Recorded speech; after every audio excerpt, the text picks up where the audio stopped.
The family was excited to spend a weekend in the remote forest, surrounded by nature and fresh air. As night fell, they gathered around the campfire, roasting marshmallows and sharing stories. Suddenly, they heard rustling in the bushes nearby, causing them to tense up with fear.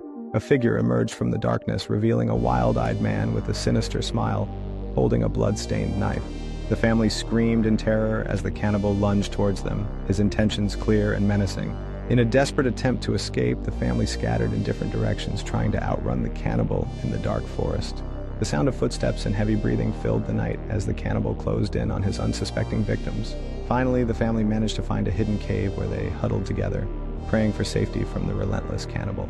Hours passed in agonizing silence as the family waited, hoping and praying that the cannibal would not find them in their secluded hiding spot. Just as they thought they were safe, the sound of heavy footsteps echoed outside the cave entrance, sending shivers down their spines. She gingerly opened the dusty box hidden in the attic, revealing the vintage doll that once belonged to her beloved grandmother. As she ran her fingers over the delicate porcelain, a cold shiver crept down her spine, but she chalked it up to the age of the doll. Years later, now a mother herself, she lovingly passed down the doll to her wide-eyed daughter, unaware of the malevolent force that lurked within. Soon after, strange occurrences began plaguing the family. Objects moving on their own, whispers in the dead of night, and a pervasive sense of dread that never seemed to dissipate.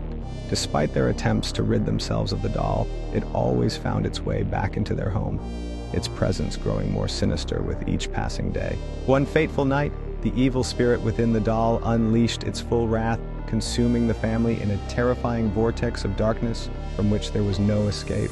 The next morning, the neighbors found the house empty, the only remnant of the family's existence being the old doll placed carefully on the front porch, its eyes now glowing with an otherworldly light. As two teenagers cautiously entered the old house, they couldn't shake the feeling of unease creeping up their spines. They stumbled upon a locked door leading to the basement, curiosity overpowering their fear as they decided to investigate further. The moment they reached the bottom of the stairs, a menacing ogre emerged from the shadows, his eyes glinting with malice as he approached them slowly.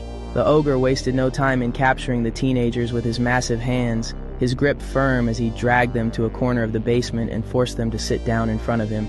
As the ogre began to speak in a deep, rumbling voice, recounting tales of all those who dared to enter his domain and never returned, the teenagers shuddered with fear, realizing the danger they were in. Suddenly, the teenagers noticed a glimmer of hope as they saw a faint ray of light piercing through a crack in the basement wall, beckoning them to make a daring escape from the clutches of the ogre.